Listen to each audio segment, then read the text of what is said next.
Yun na ginagawa po ng, siyempre po makakaya po dito ng lahat po ng, matataas na gobyerno, sa lahat presidente o lahat po ay hindi naman po nila pinapabayaan ay unti-unti po nawawala yung ano 'no. Pero siyempre hindi pa po namatay yung, apoy 'no. Mm. Pero, hindi gaya yung isang araw na talagang madami po yung, maluwag pa yung, natatamaan 'no na ano po dito sa, apoy 'no, Kabombo. Okey po. Kung susumahin ma'am, gaano na po katagal itong, naitatalang wildfire ma'am diyan po sa Spain ma'am?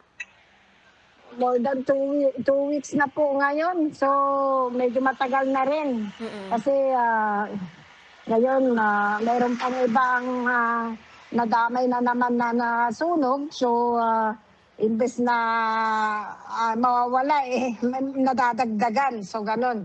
So, at least, yung apoy hindi naman po sobrang, malaki yung apoy 'no, Kabombo. Okey. Ano ba ma'am yung nakikita po nilang pangunahing parang rason or dahilan po kung bakit eto ang tagal po na, maapula yung nasabing wildfire at kumakalat po ma'am? Kasi hindi mataas kasi yung apoy 'no, yung nasa bundok medyo mataas 'no, at saka iba yung nadadaanan yung mga kotse. So ibig sabihin kailangan hindi po kaya yung bombero po dito kaya lumalala yung apoy. So kailangan yung eroplano o helicopter yung, talagang sadyang magbubuhos po yung, tubig na ito 'no, Kabombo. Mm. So Opo. medyo matagal talaga dahil, sobrang dami at, iba-iba. Buti sana po 'no, Kabombo ay isa lang hektar yung isa lang, lugar yung, nasusunog kundi divided to 3 yan. So, nalilito po yung magbubuhos kung saan uunahin, kung banda doon, banda dito kasi iba-iba pong lugar yung, parte po yung nasusunog na ito 'no, Kabombo. Okey. Eto ma'am, gaano po katotoo ma'am, Evan na pati yung mga, parang fire crew, mga bombero mula po sa Greece, Italy, pati sa Portugal ay parang tumutulong na rin po ma'am sa pag-apula nung wildfire po or sunog? Yes, totoo 'yan 'no, Kabombo dahil, sadyang, nagpatulong na po dito sa Espanya na yung mga, ibang Europa kung saan po malapit dito sa Espanya 'no, Mm. Kabombo. Dahil, nakikita po natin na hindi po kaya dito. Sobrang, lahat na ay ginagawang paraan pero talagang lumalala po yung wildfire 'no. So, kaya po, tumulong na at, humingi ng tulong na sa ibang lugar. Gaya niyong sinabi niyo po, Portugal, Greece, so ano, ay, kasi nagsabay po ng France, 'no, Kabombo. Opo. Kaya eto po yung nangyari ngayon ay, hindi po nakatulong ngayon sa France kasi may sunog po yung banda diyan.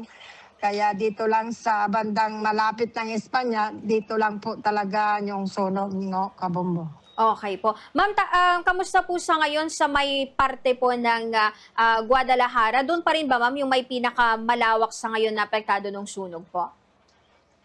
Yes, Kabombo, yung Guadalajara, Avila, Toledo, Leon, yan po yung, kasi iba-iba talaga nakita mo po na iba yung mga lugar na yan. Mm. Dito po sa Toledo, yung kotse na lang is 1 hour. Medyo 40 to 1 hour, yan lang yung pagitan na sa Madrid. Kaya hindi talaga pwedeng sadyang papuntahin yung sunog na dito sa Madrid kasi malapit na yan sa Toledo, no, Kabombo. Mm. Mm. Kaya yan yung inuuna po nila kasi hindi pwede, maraming bahay na yung kapitbahay yung Toledo. Sadyang yung Guadalajara, magkakaano lang sila yan, maraming residents po yan.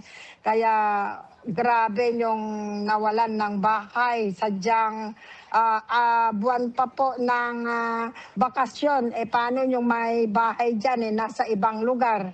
So pagdating nila, sunog na yung bahay nila. Kaya doon po nagmomoblema lahat ng tao. Ngayon, siyempre hindi nila alam kung talagang sadyang ano po yung unahin kasi maluwag po yan na hektarya at iba-iba po yung lugar na to, no, Kabombo. Okay po. May ulat ba sa ngayon, ma'am, kung gaano po karami na yung mga nasaktan dito po sa nagpapatuloy, ma'am, na wildfire? Sa awa ng Panginoon, no, kabumbon, yung nasaktan dahil yan po yung inuuna ng dito ng gobyerno Opo. bago palapit sa bahay yung sunog, automatic na papalayasin o papalabasin, mag-evacuate na yung mga tao. So, bago yan pumasok sa bahay, nasa labas na po yung mga tao. So, sa ngayon, wala pong nakikita kong o nalalaman po namin na meron nasaktan po dito sa wildfire, no?